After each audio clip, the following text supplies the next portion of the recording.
Right, mastreets social media mandinosura ndichiona kuti nyaya dziri kufamba sei. Aiwa ndirimo wazukuru basa ndichiri kurida musandidzinge basa wazukuru. Ndiri referee mugame rachona. Also the only Zimbabwean uncle. Hakuna umwe Zimbabwean uncle.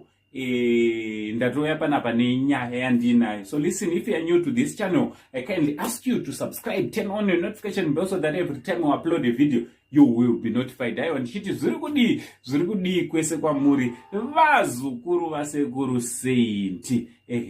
So ndine post yakanyorwa na Prophet Passion Java andi tinapanganai Java. Pane nyaya yaakataura wazukuru iri kuratidza kuti iri kutungidza moto mastreets social media. Post iri riri panapa.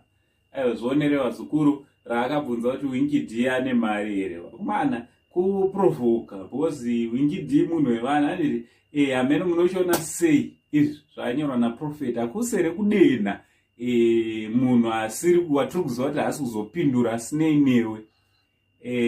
Zvekuti Wingid ane mari here kana kuti iwo une mari Prophet Passion Java panga unotozvishayiwa kuti ndokupererwa necontent ikoko. Passion kwangoriwo kupererwa necontent because kuprovoka munhu kuti ane mari here. Ndani asingaziva kuti Wingid akaramba kushanda newe. Sarwadziwe haadi kuitisiwa winga magafa haadi kuitisiwa. Amene munozoona sevazukuru poherei kudena kwaari kuita wingi munhu watongoziva kuti haadena nevanhu nyange ukamudena haatauri. Amen. Munozoona sevazukuru. Ndochanda ndikuigirei imotaura comment section kuti munofungei. So please don't forget to like this video nekushare. Also don't forget to like our Facebook page rakanzi Saint TV.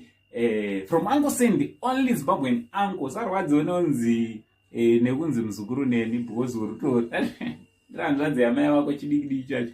Chitichi much love.